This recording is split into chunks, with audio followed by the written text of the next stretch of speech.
సింగరేణి ఎన్నికలకు ముందు బీఆర్ఎస్ కు షాక్ తగిలింది. బీఆర్ఎస్ అనుబంధ సంస్థ టీబీజీకేఎస్ లో రాజీనామాలు కొనసాగుతున్నాయి.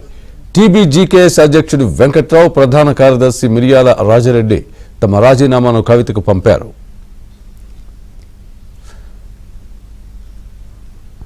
టీబీజీకేఎస్ ను వీడేందుకు నేతల అంతర్గత సమావేశాలు కొనసాగుతున్నాయి. కాంగ్రెస్ అనుబంధ సంస్థగా ఉన్న ఐఎన్టీయూసీలో చేరేందుకు నేతలు నిర్ణయించుకున్నట్టు తెలుస్తోంది. ఇదే అంశానికి సంబంధించి పూర్తి అప్డేట్ మా ప్రతినిధి రవి చెప్తారు.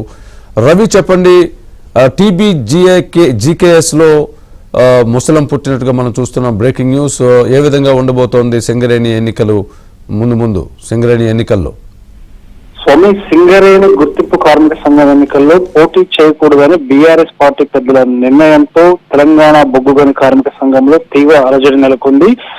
సింగరేణి కార్మిక ఎన్నికల్లో పోటీ చేయనప్పుడు ఆ సంఘంలో మేము ఉన్నామంటూ టీబీజీకి చెందిన అధ్యక్షుడు వెంకట్రావుతో పాటు ప్రధాన కార్యదర్శి మిర్యాల రాజారెడ్డి, వర్కింగ్ ప్రెసిడెంట్ గా ఉన్న కెంగర్ల మల్లయ్య ముగ్గురు కూడా మూకుమ్మడిగా రాజీనామా చేస్తూ తెలంగాణ బొగ్గుగని కార్మిక సంఘం గౌరవ అధ్యక్షురాలు ఉన్న కవితకు రాజీనామా లేఖను పంపారు. మొత్తంగా చూస్తే టీబీజీకేఎస్ బీఆర్ఎస్ పార్టీ అనుబంధ సంఘంగా ఉంటుంది. తెలంగాణ ఉద్యమ సమయంలో పురుడు పోసుకున్న తెలంగాణ బొగ్గుగని కార్మిక సంఘం తెలంగాణ రాష్ట్ర ఆవిర్భావం కంటే ముందే 2012లో గుర్తింపు కార్మిక సంఘంగా విజయం సాధించింది.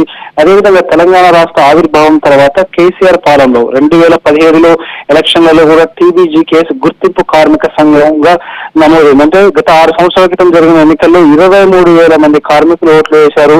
ఏఐటీసీకి 19,000 ఓట్లు, 4,000 ఓట్ల తేడాతో టీబీజీకేఎస్ గుర్తింపు కార్మిక సంఘంగా ఉంది.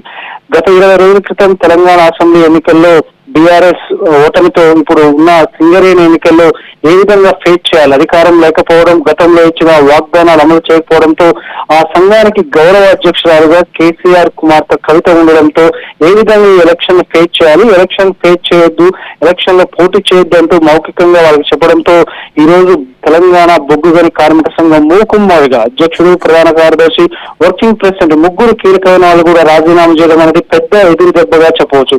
ఎందుకంటే తెలంగాణ ఉద్యమంలో రథసారిగా ఉన్న కేసీఆర్ ఆ రోజు సకల జనుల సమ్మెలో సింగరేణి కార్మికులంతా కూడా ఆ రోజు కథం దొక్కారు.